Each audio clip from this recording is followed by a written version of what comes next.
With COVID-19 infections soaring worldwide and some nations on full lockdown, the global economy is spiraling into a tailspin and beginning to drown in increasingly eye-watering amounts of debt. Choi Won-jong with the details. The global economic recovery is slowing as the countries battle resurgence of COVID-19. The International Monetary Fund said on Thursday that nations should promptly remove trade barriers on medical goods in order to support the recovery. According to a report on the G20 economies, the global economic recovery began in June, but it is losing momentum and the crisis is likely to leave deep and unequal scars. The IMF managing director warned in a blog post that economic path ahead remains difficult, even with a medical solution. She urged countries to cooperate to ensure the fair and swift distribution of vaccines when they become available, particularly for developing countries.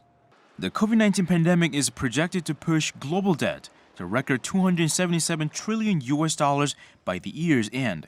The Institute of International Finance published a report on Wednesday titled Attack of the Debt Tsunami, which also forecast that debt to global GDP ratio will reach 365%. The report cited a significant increase in the borrowing by countries, businesses, and individuals. Many governments are attempting to provide financial support for their citizens and businesses, and more firms are scrambling for extra funding as their profits dry up due to pandemic. For the US, debt is projected to hit $80 trillion in 2020. While debt in Europe has risen $1.5 trillion to $53 trillion. Among developing economies, Lebanon, China, Malaysia, and Turkey have seen the biggest increases in their non-financial sector debt ratios this year.